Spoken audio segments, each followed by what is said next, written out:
You're going to pass that up that opportunity. Come on now. I'm going to, hey, top players can SD. I'm going too. Hey, what's up, everybody? Easton here bringing you another tournament set. This one going to be MVD versus, what's his tag? Bushi. Oh, that's Bushi. Okay. Yeah. Because he was in the, whatchamacallit, his jersey yesterday, and so I didn't recognize okay. him not in his jersey. In street clothes. Yeah. This is loser quarters. Jesse, did you play one since you lost or no? Oh, yeah, losers quarters. All right, you guys are good to go. Yeah. And so there's going to be game one, Diddy versus Bayo, a matchup that's generally seen as Diddy's favor because of the patience and the just like slow, I'm going to do like 1-2, 1-2 type of thing. Right, yeah. And I also know it's kind of one of Bushi's least favorite matchups. I know against our residential Diddy, JJ, he's like something crazy, like 3-26 in sets. Ugh. Yeah, That's not. JJ's really good. JJ is really good. He's yeah. really good. I respect him a lot. I don't know if that was sets or games that Bushi told me, but it's some gross number where it's just you don't want to be in his end of that spectrum. Yeah. And MVD actually has a decent amount of experience. He's played Pink Fresh a few times. He was at K-Tar Saga, so they were at the house. We have a resident South Florida Bayo named Child, who plays the lamest Bayo, and so he very clearly knows how to fight the lame stuff. And then he just like, it's one of those characters that everyone needs to learn how to fight, and so we definitely know how to. Right, yeah. See a lot of Bayo at high-level play between especially like Pink Fresh and Salem and things like that. Yeah, although Salem thinks that this matchup is actually it's even. Which, I mean, he beat Zero twice, so I can understand why he thinks that. So, but it's one of those matchups. I feel like it's still easier for Diddy to do Diddy things than for Bayo to do Bayo things, just because the way to play against Bayo is the way that Diddy always wants to play. Right. You know. And right now, MVD just has this strong 50-60% lead. Although it does have to be careful, obviously, which time is always a factor. Right. But, I mean, one more hit, so like now he's a death percent from down tilt up smash more than likely, so. Although she has a fast faller, so I'm not sure. I would say, I would give it like. Okay, now for sure. Yeah, Yeah, for sure. I was going to say 10% more than that back air connected. Ooh, nice up, he had a shield. That's a lot, good, decent amount of damage. He might be at witch time percent now, so. And something as the Diddy Kong you always have to look out for is the fact that you can witch time bananas that are just on the floor. Yeah. That's a really big deal. And so you can't just like have stage control like you normally can in the Diddy matchup. Gonna get the down tilt up smash, and that's going to be the first stock. So Diddy, this is the part that's super hard against Diddy.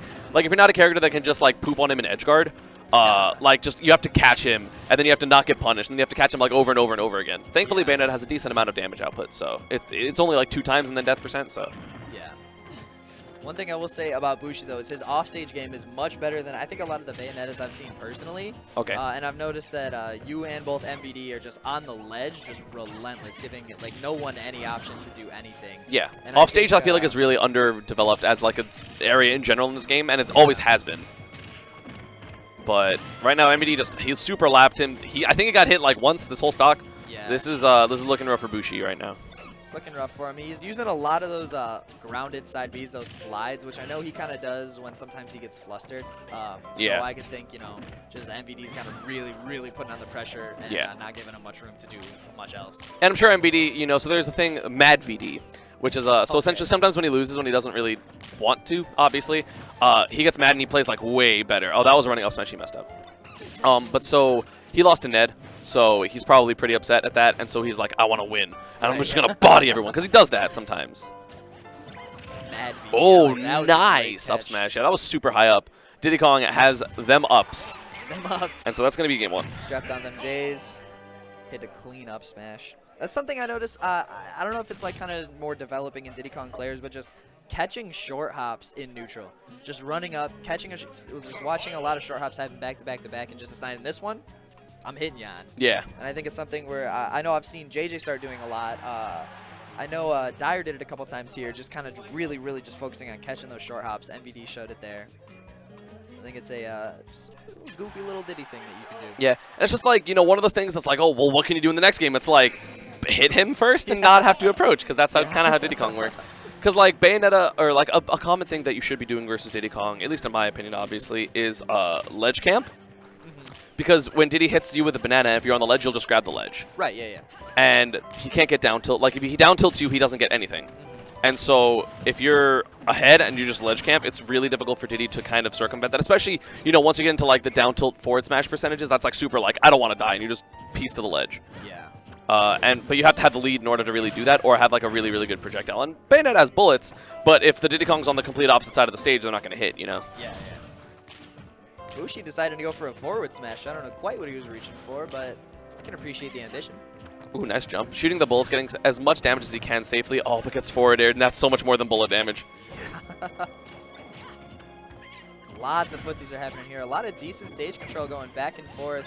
Finally slips on a banana, and MVD is able to really, really take control of this stage. Oh, here. and he gets a down tilt, but it pinged with the banana, so he wasn't able to get any type of follow-up. How unfortunate for Bushi, because that was like his opening, you know? Yeah, that was his opening to kind of reset this game into kind of 0-0 almost. Falling right on that banana. Ooh, I thought he was going to get that forward air. Banana forward smash should kill this %, down tilt forward smash as well. So it's looking rough for Bushi. He has to play like just like super perfect. Gets the side B, so how much damage can he get? But that CI up wasn't ready for it because he had to double jump to get the first up B, so.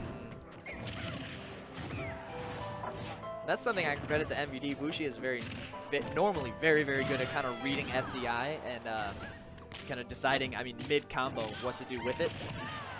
So and that's going to be the first, yeah. But so, I mean, he did close the lead a lot. Like, it's definitely looking better than last game because this is witch time %. So if he just gets one, you know, stock is done.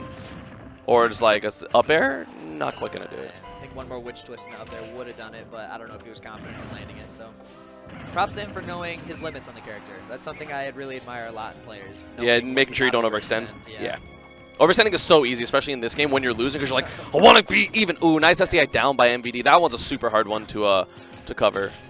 Especially at higher % when you go kind of far, so side B's not going to be the easiest to connect. Up throw, doesn't get the 50-50. But the back air, that's going to do it. So Bushi takes the first stock, for the first time in this set. He is down 41%, but, I mean, again, it's Bayo. She can just hit you. It's true.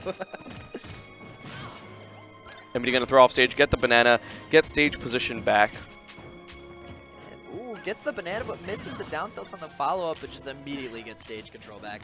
Yeah. Throwing peanuts, getting bananas. This is the Diddy Kong game plan. You know, the tried and true. We understand it. I think Bushi took a page out of my game plan and just down air an attempt to call it a mix-up. Dude, actually, I really like when Bayo's used that move because that move is so strong. It's so for strong. no reason. How come witch? I don't understand. I feel like sometimes witch time just doesn't activate.